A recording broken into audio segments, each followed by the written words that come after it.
नमस्कार मंडळी. आम्ही आलो होतो बघा काल बहिणीच्या गावाला, कारण एक कार्यक्रम होता म्हणून आम्हाला यायचं होतं. मग अचानक ठरलं, चला म्हटलं जाऊया. तर कितीतरी दिवसातून बसले असेल मी चुलीवर जाळ घालत शेकत, कारण बहिणीच्या घरी आलो आहे म्हटल्यावर थोडं आराम भेटतोय.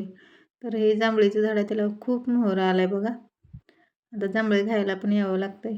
आणि इथं शेळ्या त्यांच्या भरपूर आहेत, कारण डाळिंबीच्या बागा असल्यामुळे शेळ्यांना गवत वगैरे पण त्यांच्या इथं खायला भरपूर आहे. आणि हे कटर असल्यामुळं गवत कापायचं तिथं खूप पसारा होता.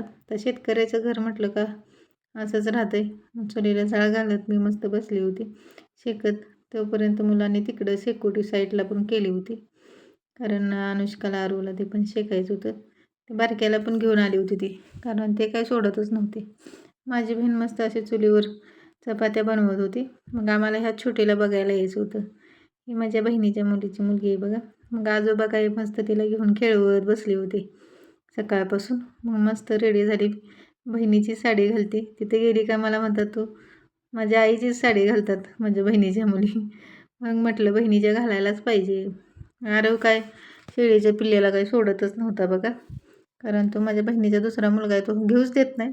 आणि ट्रॅक्टरवर पण कोणाला बसू देत नाही, कारण त्याला ट्रॅक्टर एवढं आवडतोय ना. दिवसभर म्हटलं तर तो तिथंच खेळत बसतोय. आणि इकडे त्यांनी सकाळी सकाळी शेळ्या बाहेर काढल्या होत्या आणि त्यांना चालले होते चारा पाणी करायचं. पेंड वगैरे चालतात, त्यामुळे त्यांच्या शेळ्या खूप म्हणजे चांगले आहेत बघा. आणि हे फ्रंट बाजू आहे माझ्या बहिणीच्या घरची. कसं आहे शेतकऱ्याचं घर. आणि हे सगळे कॅरेट त्यांचे डाळिंबीचे होते बघा. मग मी व्हिडिओ घेत होते, ते हसत होते भाऊजी. आमचा पण व्हिडिओ घ्यायला लागलेत. माझ्या बहिणीला आत्याच्याच घरी दिलेली.